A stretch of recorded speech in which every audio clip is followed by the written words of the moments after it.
ये कहानी उस भारतीय जासूस की है जो नाम, धर्म और पहचान बदलकर पाकिस्तान के अंदर पहुंचा। पाकिस्तान की फौज में भर्ती हुआ, मेजर रैंक तक पहुंच गया। पाकिस्तान के अंदर पाकिस्तान की लड़की से इश्क हुआ, पाकिस्तान में ही बच्चे को जन्म दिया। फिर पाकिस्तान के अंदर मौजूद भारत के एक दूसरे जासूस की गलती की वजह से पकड़ा गया। उसके बाद कई वर्षों तक अनगिनत यात्राओं को सहा और अपने हम वतन न लौटकर पाकिस्तान की सरजमीन पर ही उसने अंतिम सांसें ली। इस महान जासूसी कहानियों को जासूसी गलियारों में बड़े फख्र से पढ़ा जाता है, सुना जाता है। नाम है रविंद्र कौशिक, जिसे द ब्लैक टाइगर भी कहते हैं। एक था टाइगर फिल्म जो आई थी, वो इसी जासूस पर आधारित थी और आज हम आपको इसकी कहानी सुनाने वाले हैं। किसी और देश में जाकर जासूसी करना कोई बहुत बड़ी बात नहीं है, क्योंकि दुनिया के ज्यादातर देश एक दूसरे मुल्कों में अपने जासूस भेजते हैं। लेकिन जासूस का पहुंचना, फौज में शामिल होना और फिर फौज में एक बहुत बड़े अधिकारी बन जाना, यह आम बात नहीं है। और यही बात है कि रविंद्र कौशिक को यह खास बनाती है। रविंद्र कौशिक पर 2 किताबें भी आई। पहली किताब मिशन टू पाकिस्तान और दूसरी किताब intelligence agent to Pakistan. Ravindra Kaushik का जन्म जो हुआ था वो 11 अप्रैल साल 1952 को राजस्थान के श्री गंगानगर में हुआ था। स्कूल में राजस्थान में इन्होंने पढ़ाई की। बचपन एक सामान्य बच्चे की तरह था, राजस्थान में ही खेले, पढ़े, बले। लेकिन थिएटर से इन्हें बहुत प्यार था और थिएटर करने के लिए ये लखनऊ पहुंचे थे, जब कहते हैं कि एक कार्यक्रम के दौरान रॉ के किसी अधिकारी की इन पर नजर गई और उसने ये देखा कि ये लड़का जो है ये अभिनय में शानदार है, मिमिक्री जो है वो शानदार करता है और पल में अपने आप को ऐसे बदल लेता है कि कोई पहचान ही ना पाए कि पिछले पल यही वो लड़का था। और यहीं से रॉ को ये पसंद आए और फिर इनकी कहानी रॉ में बदल गई। इसके बाद बीकॉम में इन्होंने ग्रेजुएशन की और ग्रेजुएशन के बाद अपने माता पिता से कहा कि वो दिल्ली जा रहे हैं किसी काम के सिलसिले में। 2 साल दिल्ली रॉ में इनकी ट्रेनिंग हुई। कहा जाता है कि ये बहुत कड़ी ट्रेनिंग थी, क्योंकि रविंद्र कौशिक पंजाबी भाषा को पहले समझते थे, फिर इन्हें उर्दू भी सिखाई गई और उर्दू के साथ साथ मुस्लिम रीति रिवाजों में इन्हें ढाल दिया गया। सीखने की ललक और समझने की शक्ति ने इन्हें एक बेहतर जासूस बना दिया। और ये कहते हैं कि कुछ ही वक्त में पाकिस्तान को इन्होंने इतनी बखूबी से समझ लिया जो एक आम औसत पाकिस्तानी भी नहीं जानता होगा।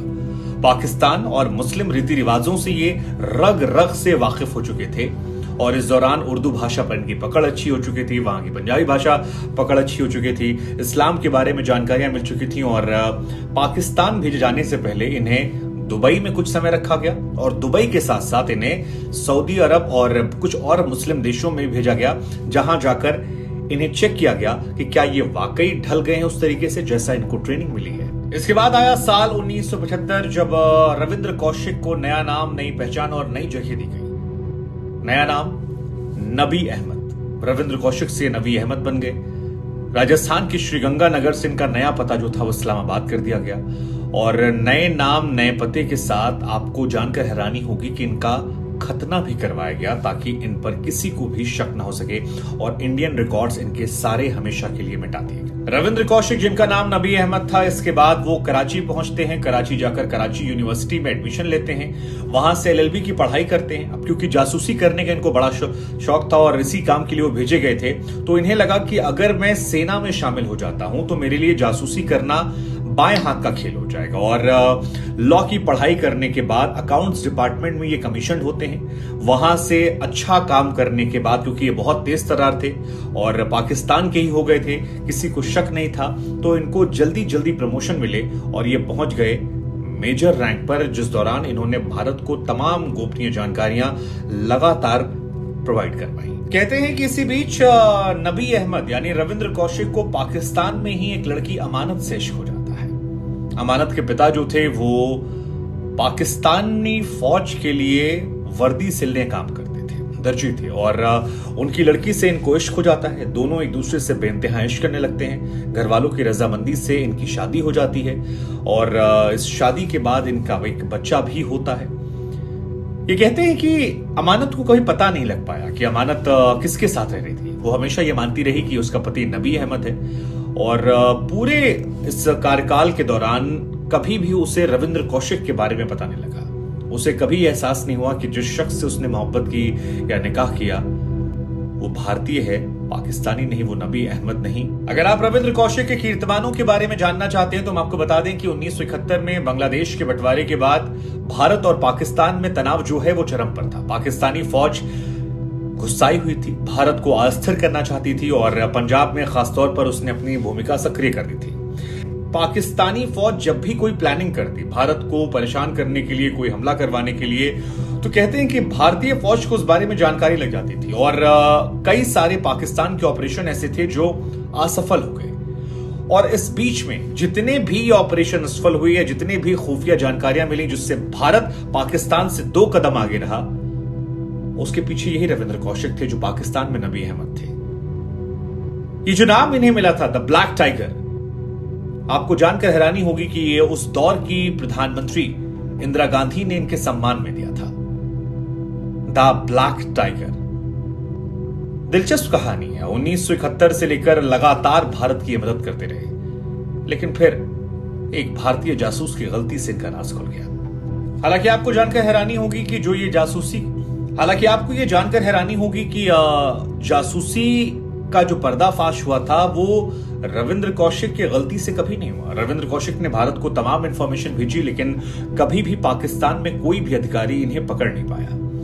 ये पकड़े तब गए जब भारत की तरफ से एक और जासूस इनायत को इनकी मदद के लिए पाकिस्तान भेजा गया और भारत से वो भी डिप्लॉय हुआ।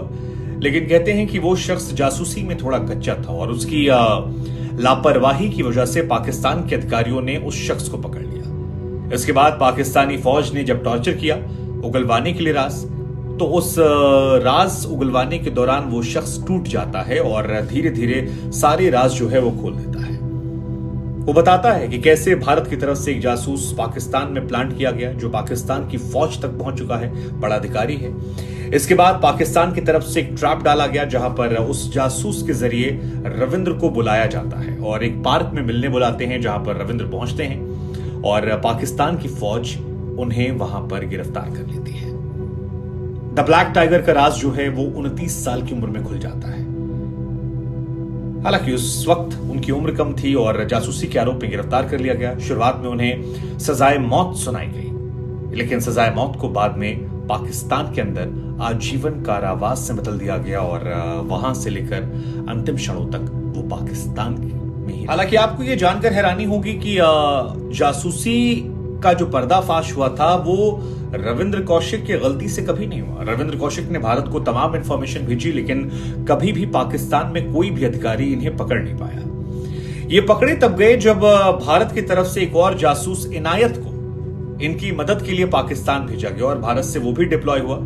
लेकिन कहते हैं कि वो शख्स जासूसी में थोड़ा कच्चा था और उसकी लापरवाही की वजह से पाकिस्तान के अधिकारियों ने उस शख्स को पकड़ लिया। इसके बाद पाकिस्तानी फौज ने जब टॉर्चर किया उगलवाने के लिए राज, तो उस राज उगलवाने के दौरान वो शख्स टूट जाता है और धीरे धीरे सारे राज जो है वो खोल देता है। वो बताता है कि कैसे भारत की तरफ से एक जासूस पाकिस्तान में प्लांट किया गया जो पाकिस्तान की फौज तक पहुंच चुका है, बड़ा अधिकारी है। इसके बाद पाकिस्तान की तरफ से एक ट्रैप डाला गया जहां पर उस जासूस के जरिए रविंद्र को बुलाया जाता है और एक पार्क में मिलने बुलाते हैं जहां पर रविंद्र पहुंचते हैं और पाकिस्तान की फौज उन्हें वहां पर गिरफ्तार कर लेती है। द ब्लैक टाइगर का राज जो है वो 29 साल की उम्र में खुल जाता है। हालांकि उस वक्त उनकी उम्र कम थी और जासूसी के आरोप में गिरफ्तार कर लिया गया। शुरुआत में उन्हें सजाए मौत सुनाई गई, लेकिन सजाए मौत को बाद में पाकिस्तान के अंदर आजीवन कारावास से बदल दिया गया और वहां से लेकर अंतिम क्षणों तक वो पाकिस्तान में ही रहे, वहीं मर गए। कहते हैं कि पाकिस्तानी फौज ने कभी रविंद्र कौशिक को सियालकोट, कभी लखपत या कहीं और जेलों में वहां पर रखा, तमाम तरह की यातनाएं दी, भरपेट खाना न देने से लेकर शारीरिक प्रताड़नाएं, और इसका असर यह हुआ कि उन्हें टीबी जैसी गंभीर बीमारी ने घेर लिया। साल 2001 में दिल का दौरा पड़ने से उनकी मृत्यु हो जाती है। इसी बीच 1 साल के भीतर उनके पिता की भी मृत्यु हो जाती है अपने बेटे के गम में। बहुत उम्र नहीं थी रविंद्र कौशिक की और कम उम्र में भारत के लिए जो कुछ होकर गए उसे याद कर हम सभी का सीना फख्र से ऊंचा हो जाता है। हालांकि रविंद्र को आखिरी क्षणों में भारतीय एजेंसी से बहुत शिकायतें रही। 1987 में गिरफ्तार किए जाने से लेकर 2001 में मृत्यु तक ये कहा जाता है कि रविंद्र कौशिक ने उस दौर की भारत सरकार को तमाम बार खत लिखे। तमाम बार भारत सरकार उस दौर में जो थी उससे अपील की कि उन्हें बचाया जाए, लेकिन भारत सरकार ने मानो उन्हें त्याग दिया था। उनकी खोज खबर नहीं की गई, उनके बारे में कोई जानकारियां नहीं ली गई।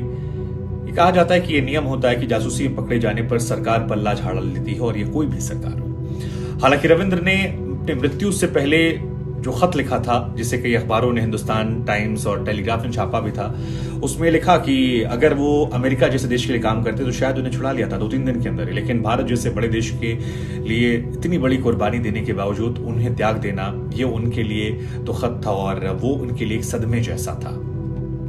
रविंद्र कौशिक का परिवार जो है वो भी लगातार सरकार से मांग करता रहा कि सरकार उन्हें छुड़वा ले। उस दौर की सरकारों में कहते हैं कि उनकी मां लगातार जाया करती थी 1987 से लेकर, और समय समय पर वो सरकारों से जब पूछती कि क्या किया जा रहा है तो ये होता कि पाकिस्तान से बातचीत चल रही है। लेकिन ये बातचीत कहां तक चली, क्या हुआ, कितनी कहानी आगे बढ़ी, इस बारे में कोई जानकारी नहीं मिली। कहते हैं कि शुरुआत में रविंद्र कौशिक के परिवार को 500 रुपए की आर्थिक मदद दी जाती थी, लेकिन बाद में ये मदद बढ़ाकर 2000 हो गई। लेकिन 1996 के आसपास जब उनकी माता जी की मृत्यु हो जाती है, उसके बाद सरकार की तरफ से ये मदद भी बंद कर दी गई। उस दौर की तत्कालीन सरकारों पर ये आरोप लगते हैं, और इसको लेकर कई बार जब लोग ये खबरें पढ़ते हैं तो नाराज हो जाते हैं। कई लोग सुरक्षा से जुड़े हुए कहते हैं कि सरकारों के हाथ में कुछ होता नहीं है, क्योंकि जब जासूस तैयार किए जाते तो उन्हें बताया जाता है कि आप उस पेशे में जा रहे हैं जहां पर शायद नाम ना मिले, तकलीफें मिले, लेकिन जानने वाले जानते हैं कि आपने देश के लिए क्या किया। उनकी मां अक्सर कहती थी कि 20,000 हिंदुस्तानियों को उसने बचाया है, लेकिन उसके बेटे को बचाने के लिए कुछ नहीं किया गया। खैर, रविंद्र कौशिक भले ही ना बचे हों, लेकिन वो हमारे बीच में अजर अमर हैं। और हिंदुस्तान में जब भी जासूसी की बात कही जाएगी, जब भी जासूसों का इतिहास लिखा जाएगा, उन लोगों का इतिहास जिन्होंने भारत के लिए कुछ किया, तो उन अनसंग हीरो में इनका नाम सबसे पहले टॉप पर आएगा। सलाम रविंद्र कौशिक जी को।